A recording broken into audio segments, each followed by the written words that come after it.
queria que vocês me confirmassem que está todo mundo vendo aqui a minha tela.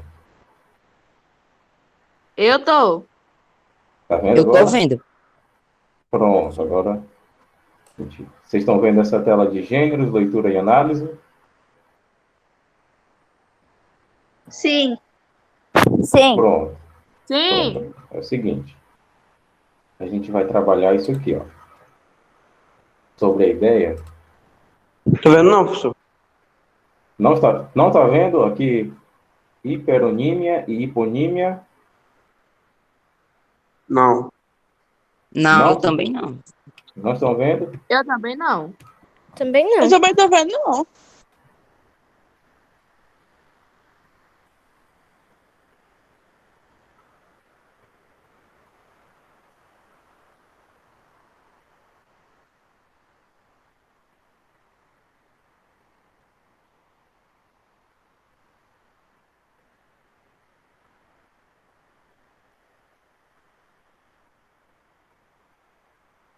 Pronto, agora estão vendo? Tô. Pronto. Sim. A gente vai ver isso aqui, pessoal. A nossa disciplina hoje é para resolver uma questão da nossa atividade, a gente tem que entender o que é hiperonímia e hiponímia, certo? Que conceito é esse? O conceito da hiperonímia, ou seja, dos termos hiperônimos, se baseia no seguinte. Nossa, que é isso? Não se baseia nisso, não. Desculpa, pessoal. Estava no perfil aqui. O conceito da hiperonímia se baseia no seguinte: uma relação, como vocês podem ver no texto, de palavras que têm um significado hierárquico, ou seja, vai ter umas palavras que são superiores e umas palavras que são inferiores, nesse conceito de hiperonímia e hiponímia. Onde que tem a superioridade? Na hiperonímia, ela indica uma relação hierárquica de significado de uma palavra de sentido superior que estabelecido com uma palavra de sentido inferior. Como assim, professor? Por exemplo, animais é uma palavra de sentido superior à palavra cachorro. Por quê? Porque cachorro é um termo genérico para os animais. Os animais é superior a cachorro. Porque dos animais vem leão, gato, lobo, macaco, vem muitos outros. Vocês estão entendendo? Sim. Pronto. Esse é o conceito de hiperonímia. Na hiponímia, ela também estabelece uma relação hierárquica. Só que, nesse caso, a relação é estabelecida partindo de uma palavra de sentido inferior para uma palavra de sentido superior. Como assim? Rosas, vamos lá para os exemplos. Aqui, dos hiperônimos, que a gente vai explicar melhor aqui vendo os exemplos. Os hiperônimos é uma classe maior que abrange as classes menores, né? As classes genéricas. Flores é hiperônimo de rosas. Por quê? Porque tem muitas outras flores, tem outros tipos de flores. Tem rosas, margaridas, copo de leite, tem o lírio. Então, flor é hiperônimo de rosa. Você sempre lembra, hiper é superior e hipo é inferior. Aqui, animais é hiperônimo de lobos, de macacos e de todos os animais que vocês imaginarem. Já no hipônimo acontece o contrário. O hipônimo é uma subclasse, né? Uma classe genérica, dentro de uma classe abrangente, que é uma classe superior. E aqui a gente tem os exemplos. Cachorro é hipônimo de animais. E eu usei o exemplo que eu usei aqui nos hiperônimos, das rosas e das flores. Rosas é hipônimo de flores. E por que existe essa classe? Por que existe hiperônimo e hipônimo? É principalmente para que não se repitam as palavras no texto, na conversação também. Por exemplo, Dei um cachorro para minha filha. Ela gosta muito de animais. Para não ter que usar o mesmo termo duas vezes. Dei um cachorro para minha filha porque ela gosta muito de cachorro. Vocês entendem?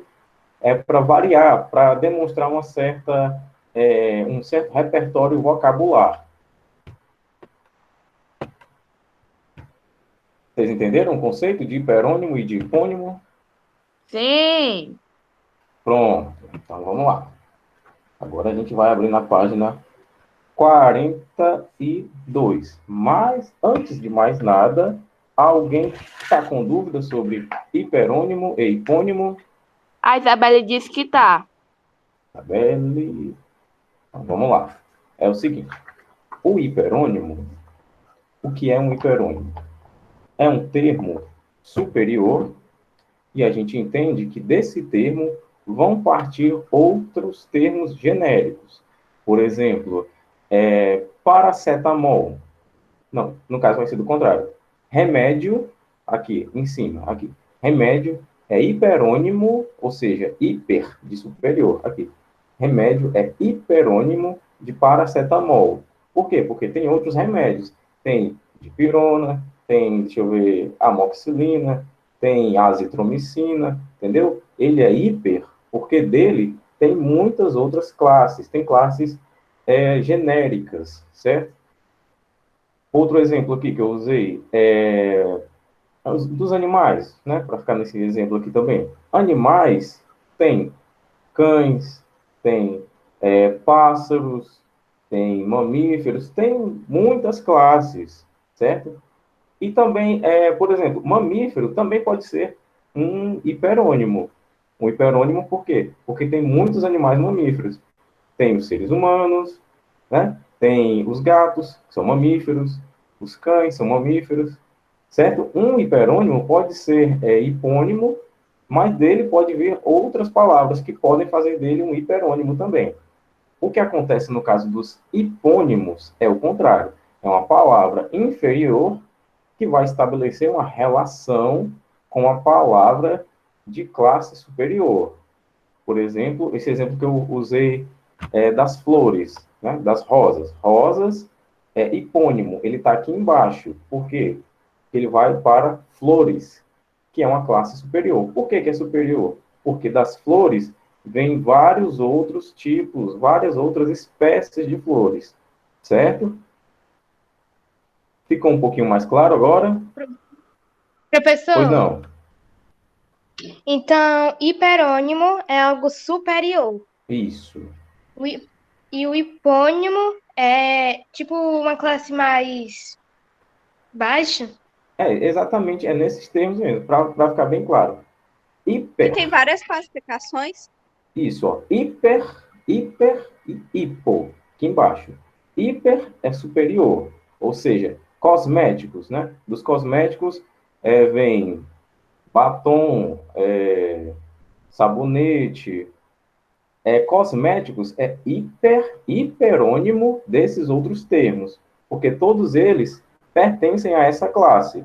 Desodorante, perfume, deixa eu ver, gel para cabelo, tudo isso é hiperônimo, aliás, cosméticos é hiperônimo dessas palavras, porque todas elas pertencem a essa classe.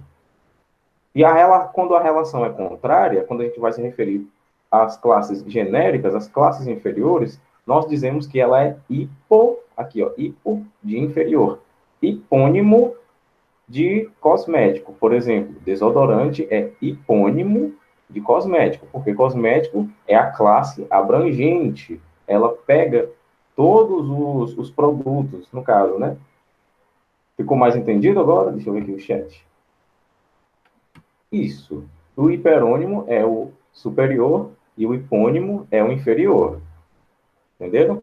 Por exemplo, disciplinas.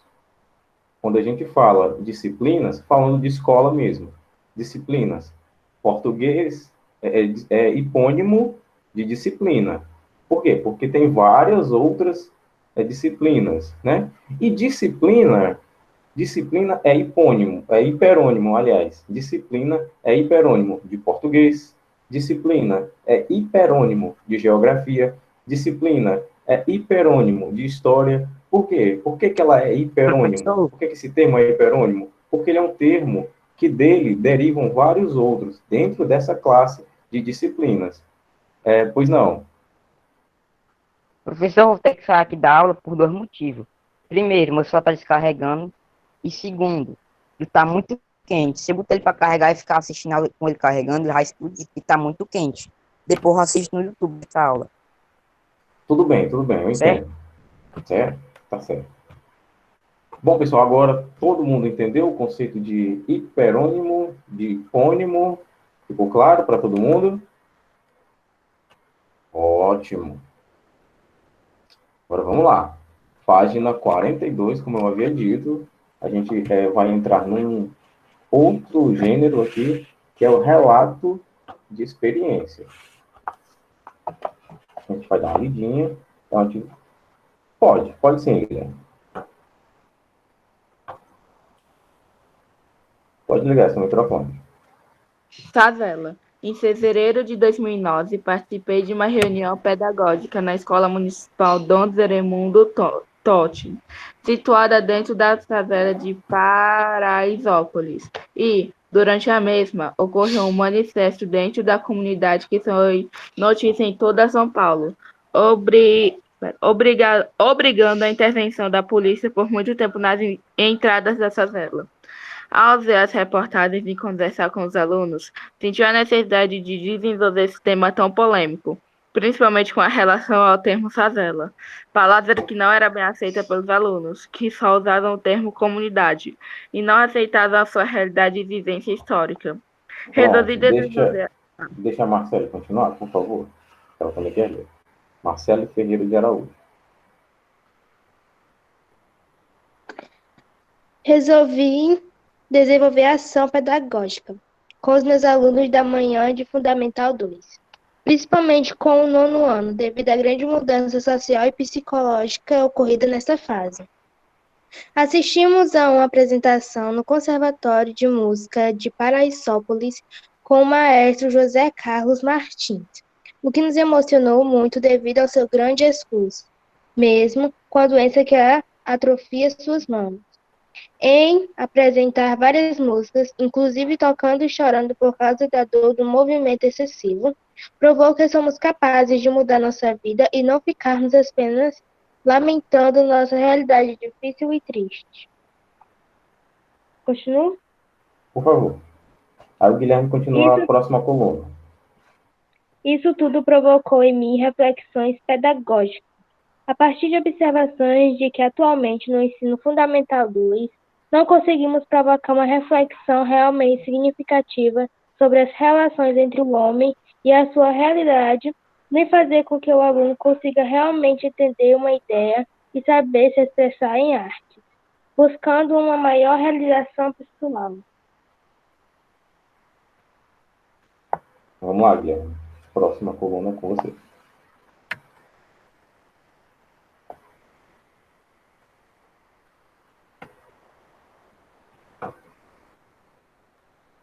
Tá aí? Bom, vou continuar, então. A experiência durou o ano de 2009. Envolvi a escola toda, principalmente a nono ano E. Tá certo, tá certo.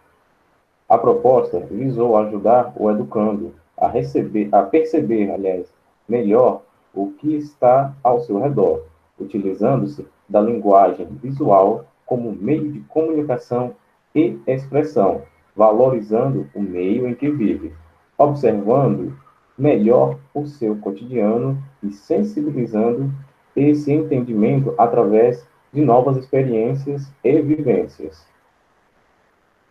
Creio que atingi meu objetivo, pois levei ao educando a criar novas possibilidades, transformar o seu conhecimento em um objeto artístico por vivenciar novas emoções e reflexões, relacionando três áreas distintas: artes, história e português, que foram trabalhadas de forma muito proveitosa através da interdisciplinaridade.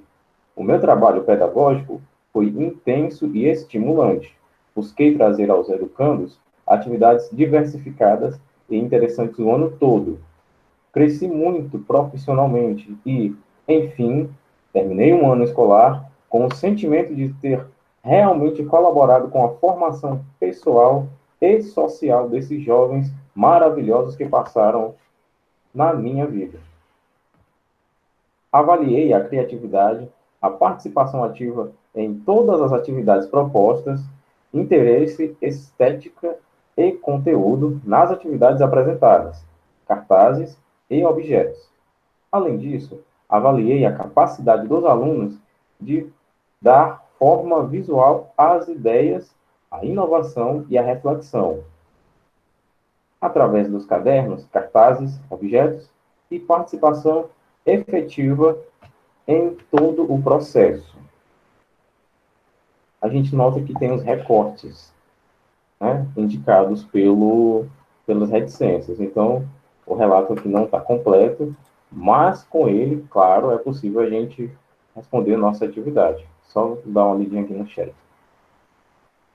Tudo bem? Tá certo, Yasmin. Tá certo. Ah, entendi, Guilherme, entendi. Bom, pessoal, página 43, cuja questão mais interessante será a questão de número 2. Vamos lá.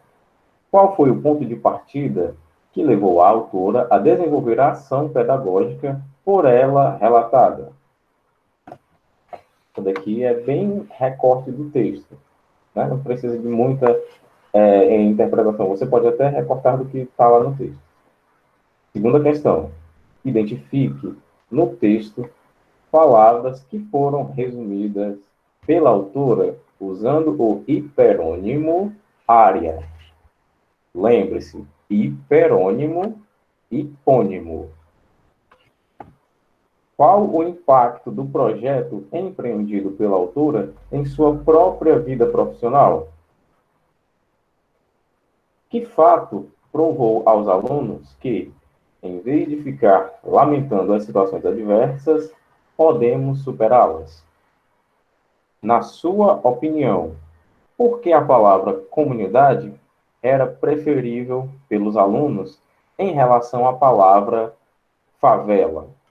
Essa quinta questão, como sempre nas questões que a gente encontra aqui nesse livro, tem um certo teor de relação com competências de produção de redação. Então, essa quinta questão aqui é a que mais se relaciona com o seu conhecimento de mundo, com o que você conhece sobre atualidades. O que é que você vai ter que entender para dar a sua opinião? Você vai ter que entender a situação das pessoas aqui desses ambientes para dar a sua opinião sobre o porquê o termo favela não é tão bem aceito por eles e é preferível o termo comunidade. Essas são nossas 5 questões. Vamos dar atenção aqui, pessoal. Ficou alguma dúvida? Se tiver ficado, pode ligar o microfone, ou então coloca no chat, pode falar.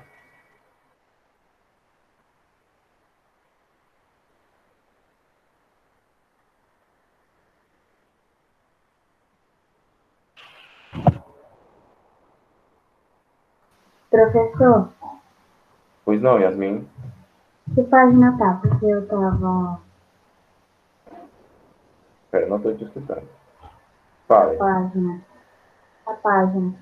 A página que eu tô das questões? Isso, Página 43. tá.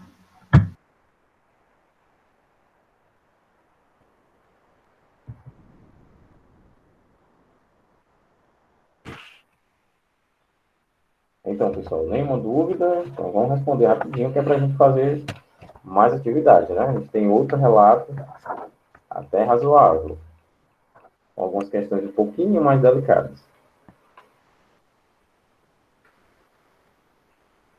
Tem sim, Cecília.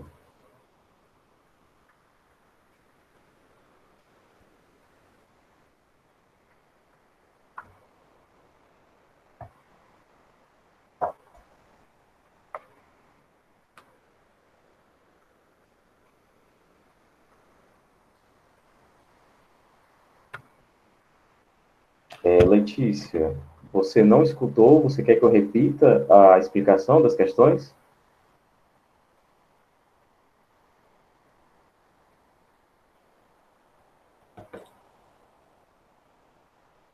Meu microfone Eu está não estava ligado. escutando. Está me ouvindo agora?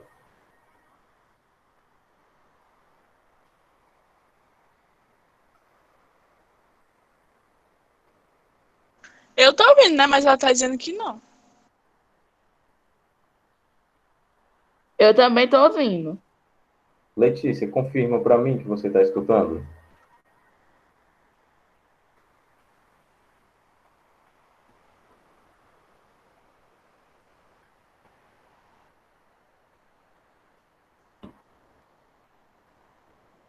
Está chiando o microfone, pessoal? Pra mim tá normal. Pra mim também? Então tá ok. Pra Faz o mim também. seguinte, Letícia, sai e entra de novo, tá? Aí vê como é que tá o áudio. Que é para eu poder te explicar, caso você tenha dúvidas. Então sai pronto, tá certo.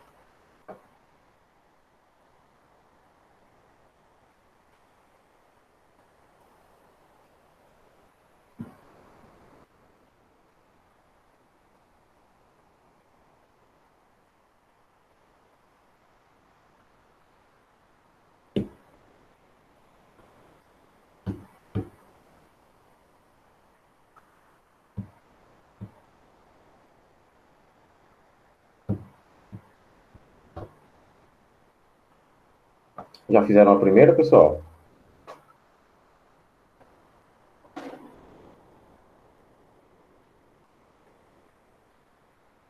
Que bom. Mais alguém já fez? Fez a segunda ou Rian? Professor, não entendi a 4. 4?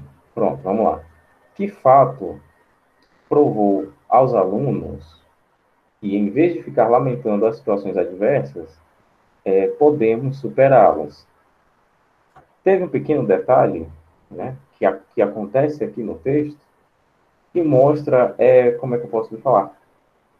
Realmente uma história de superação, de alguém que estava numa condição ruim, que poderia ficar lamentando, mas que, em vez disso, resolveu encontrar meios para superar essa condição ruim, certo?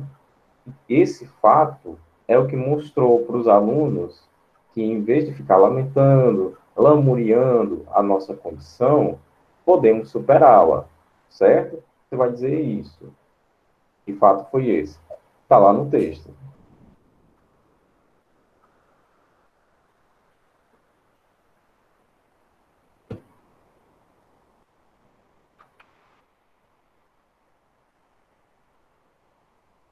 Você entendeu agora, ô Guilherme?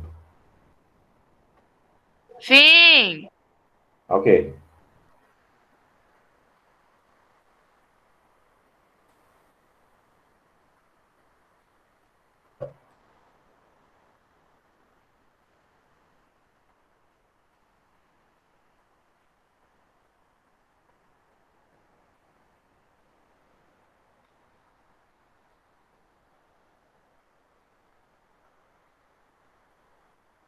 Letícia, você está conseguindo me ouvir agora?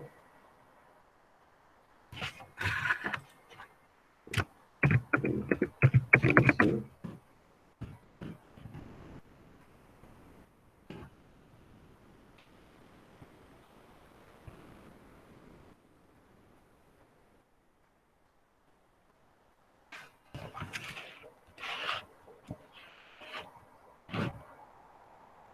Yasmin, se você não tiver em condições de ficar, você pode deixar a aula que você assiste mais tarde, tá certo?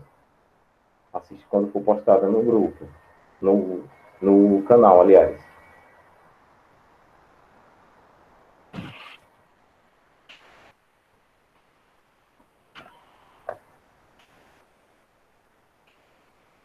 Vou mandar sim, Guilherme, vou mandar sim.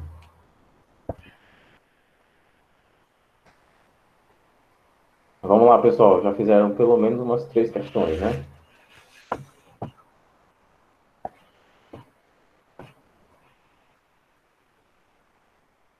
Tem canal sim.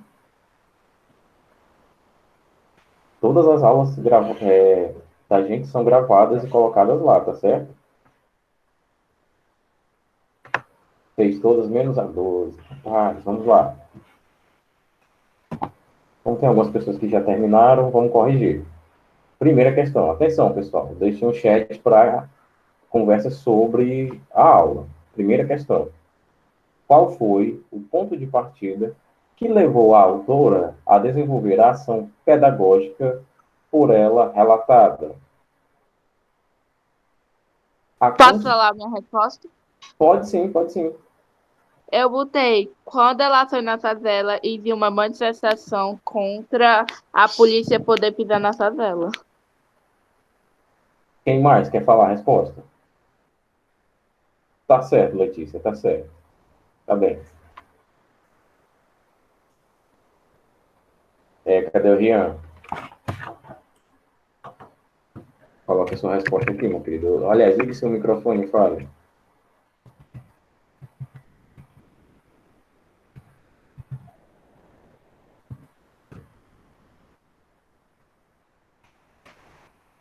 Não? Ah, tudo bem, tudo bem. Guilherme, sua resposta está no sentido, na ideia correta, certo? Está só em outras palavras. 120, 43. A resposta aqui, a da primeira pergunta. Qual foi o ponto de partida que levou a autora a desenvolver a ação pedagógica por ela relatada? A constatação de que o manifesto ocorrido na favela provocou uma série de mudanças sociais e psicológicas entre os alunos, certo? A segunda questão eu vou deixar por último. Vamos para a terceira. Qual o impacto do projeto empreendido pela autora em sua própria vida profissional?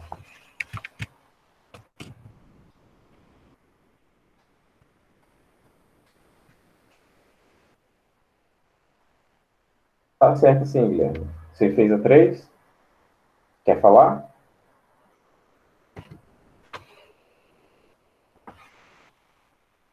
Tudo bem. A correção da terceira questão. Ela cresceu muito profissionalmente e terminou um ano letivo com a sensação de ter colaborado para a formação pessoal e social dos alunos. Essa é a resposta da terceira questão.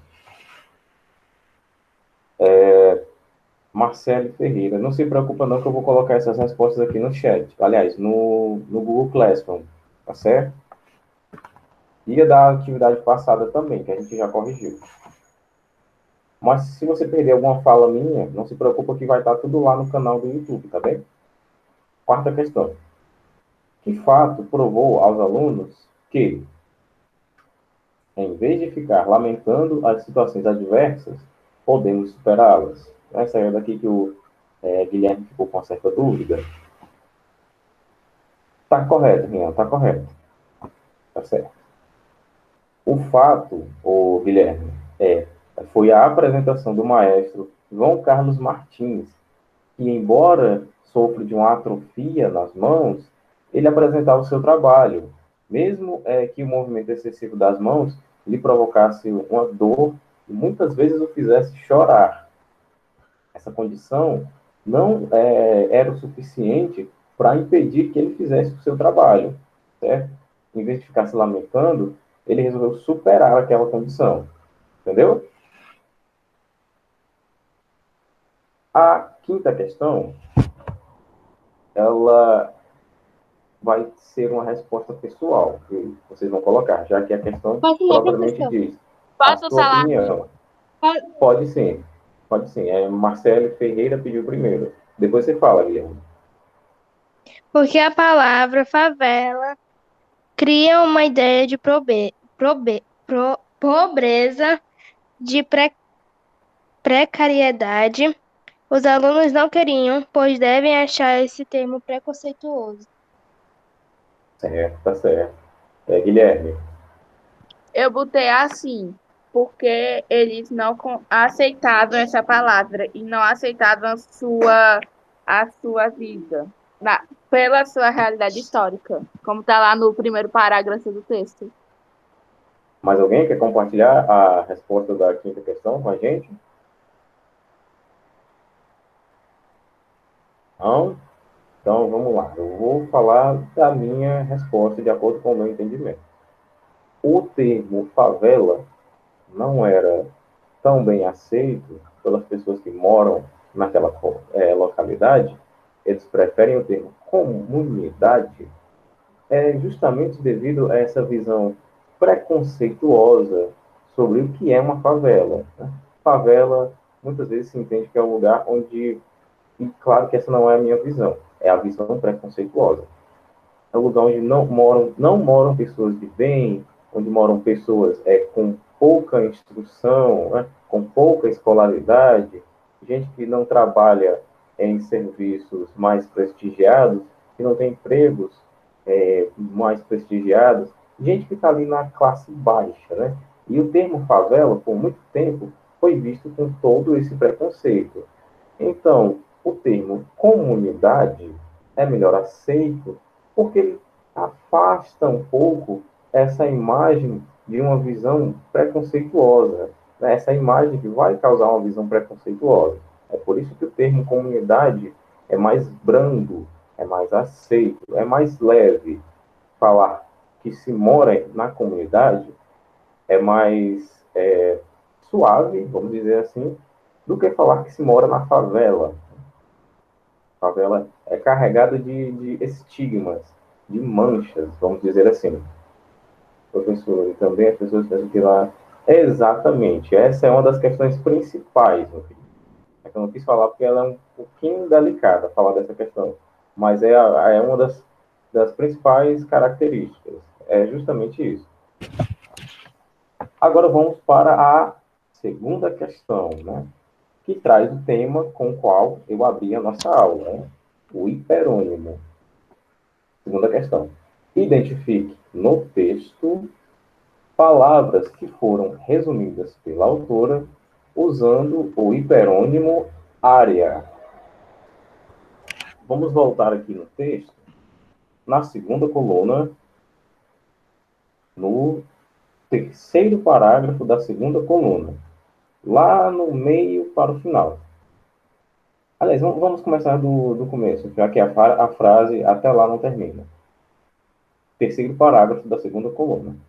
Creio que atingi meu objetivo, pois levei o educando a criar novas possibilidades, transformar o seu conhecimento em um objeto artístico por vivenciar novas emoções e reflexões, relacionando três áreas distintas: artes, história e português.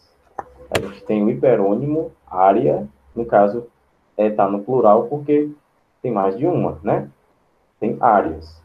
E essas áreas são história, artes e português. Áreas de onde? Áreas da educação. Esse termo até poderia ser, esse termo áreas poderia ser trocado por disciplina, que foi um dos exemplos que eu usei.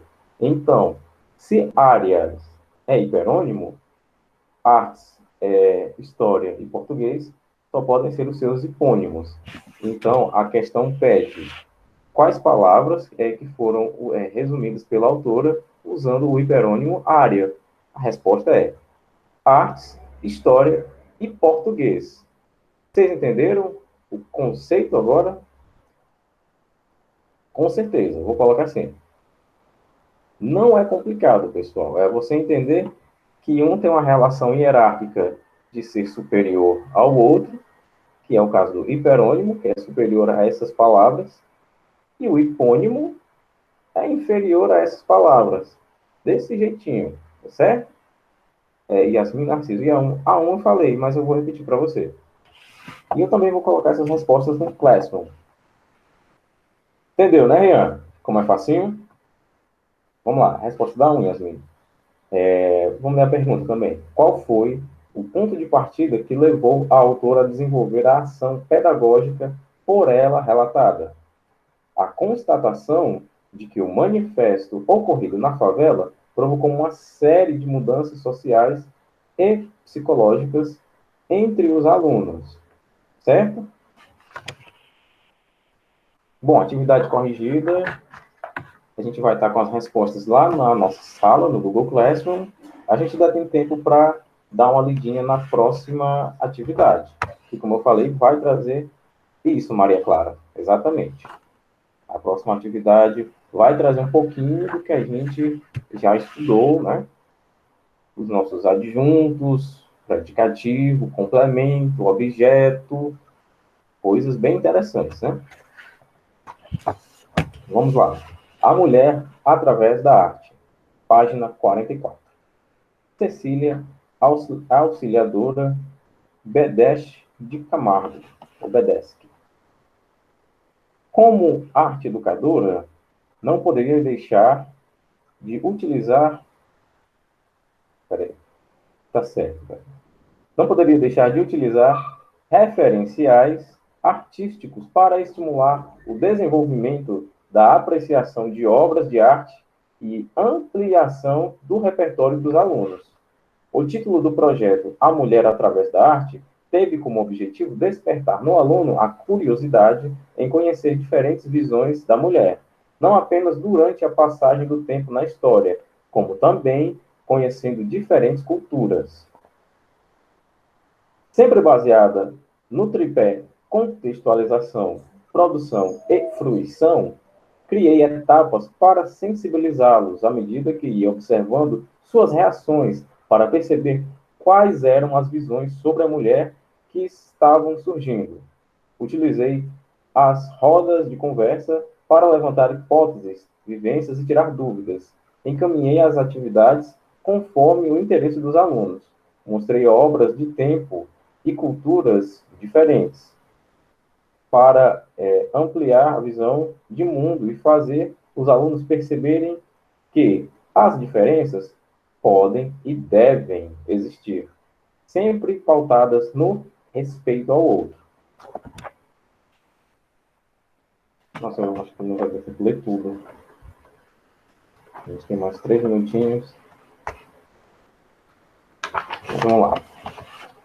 Os principais objetivos foram levar o aluno a refletir sobre as condições da mulher em vários períodos históricos, seu papel social e sua atual condição. Debater com os alunos o que as mulheres podem e não podem fazer, conceitos de beleza feminina, levantar preconceitos e ideias preconcebidas, conhecer obras de arte e como as mulheres foram retratadas no decorrer do tempo e em diferentes culturas.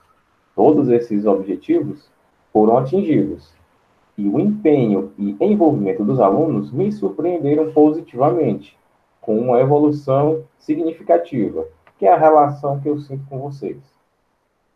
Me surpreendem positivamente.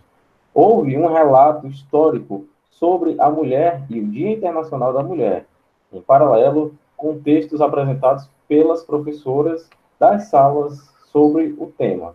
Em seguida, propus uma atividade reflexiva, desenhar e pintar a imagem que lhes vinha à cabeça quando escutavam a palavra mulher. Foi interessante perceber que, entre os meninos, apareceram várias falas e até alguns desenhos relacionados à violência contra a mulher. Já entre as meninas, as representações e falas foram divididas entre a questão de estética e a de cuidar de casa. A mulher sempre relacionada à casa. Pessoal, para não esticar muito aqui vocês na nossa aula, nosso tempo está acabando. Eu gostaria muito de continuar, de ler, explicar todas as questões aqui, mas a gente tem um tempo que deve ser cumprido. Então, eu vou dar tchau para vocês aqui, tá certo? Essa atividade vai ficar para casa, da página 47, com a leitura da página 44 até a 46. Tá certo? Bom, é isso. Um abraço para vocês e até a próxima. Tchau, Até. até. Tchau. Olha, Tchau, professor. olha o que Olha a besteira. Eu tava dormindo aqui já.